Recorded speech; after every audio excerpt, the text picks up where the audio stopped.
आज मैं आपको भगवान शिव की एक कहानी शिव कृपा सुनाने जा रहा हूँ। कहते हैं भगवान शिव अपने भक्तों की सभी प्रकार से रक्षा करते हैं। वह अपने भक्तों को अपने पुत्र की भांति प्रेम करते हैं और भगवान शिव की कृपा हर उस भक्त के ऊपर होती है जो उनको ध्यान करता है और देखभाल लेता है, अर्थात देखने मात्र से भगवान शिव कृपा प्रदान करते हैं। कहते हैं एक दुष्ट बहेलिया था। वह जंगल में मासूम जीवों और चिड़ियों का शिकार किया करता था। शिकार करके उनको जंगल से बाजार ले जाकर बेच देता था और उसी से अपना घर का खर्चा और अपने परिवार का पोषण कर रहा था। वह अत्यंत पापी व्यक्ति हो गया था। उसने अपने परिवार के पोषण के लिए न जाने कितनी हत्याएं कर दी थी। धीरे धीरे उसके पाप का घड़ा एक दिन भर गया और वह जब एक चिड़िया का पीछा करता हुआ वहाँ पहुँचा तो उसने देखा कि वह चिड़िया एक पेड़ पर बैठी है। तब उसने एक तीर निकाला और चिड़िया को निशाना बना दिया।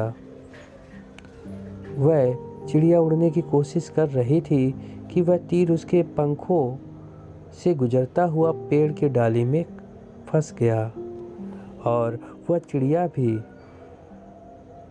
उसी पेड़ पर फंस गई और मदद के लिए चिल्लाने लगी। वह भेल ने कहा कि आज बहुत अच्छा शिकार लगा है, आज काफ़ी धन मिलेगा। वह चिड़िया मन ही मन बहुत उदास थी क्योंकि उसके छोटे छोटे बच्चे थे।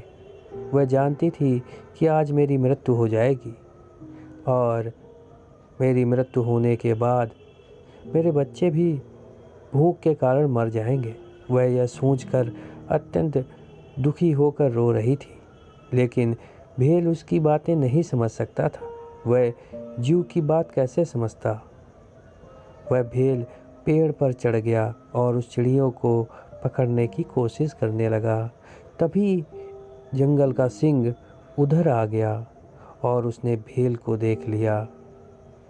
अब वह भेल का नीचे उतरने का इंतजार करने लगा। सहयोग से भेल जिस पेड़ पर चढ़ा था वह बेलपत्र से लगा हुआ शमी का वृक्ष था। उसी के नीचे एक कुआं था और कुएं के पास भगवान शिव का शिवलिंग विराजमान था। शेर बार बार उस पेड़ को धक्का दे रहा था जिस पेड़ पर भेल चढ़ा हुआ था। शिकारी बहुत डर रहा था और बार बार धक्का देने के कारण बेलपत्र और शमी की पत्तियां उस शिवलिंग पर गिर रही थीं और ना जाने कितनी पत्तियां, ना जाने कितने बेलपत्र भगवान शिव के उस शिवलिंग में गिरते रहे। तब भगवान शिव इससे अधिक प्रसन्न हुए और कुछ ही समय पर वह उस भेल से मिलने के लिए निकल पड़े। भेल भी इधर भगवान को याद करके प्रार्थना कर रहा था कि हे प्रभु, आज बचा लीजिए, तो आज के बाद ये सभी बुरे काम त्याग दूंगा। इतना कहना ही था कि भगवान शिव प्रकट हो गए और सबसे पहले उन्होंने उस चिड़िया को मुक्त कराया और भेल को भी जीवन का ज्ञान प्रदान किया और उसे भी इस दुनिया के मोह जाल से मुक्त कर दिया। तो दोस्तों, भगवान शिव ऐसे हैं। आप कमेंट करके ज़रूर बताइएगा कि आज की ये कहानी आपको कैसी लगी और यदि आप शिव भक्त हैं तो कमेंट पर हर हर महादेव ज़रूर लिखिएगा। धन्यवाद।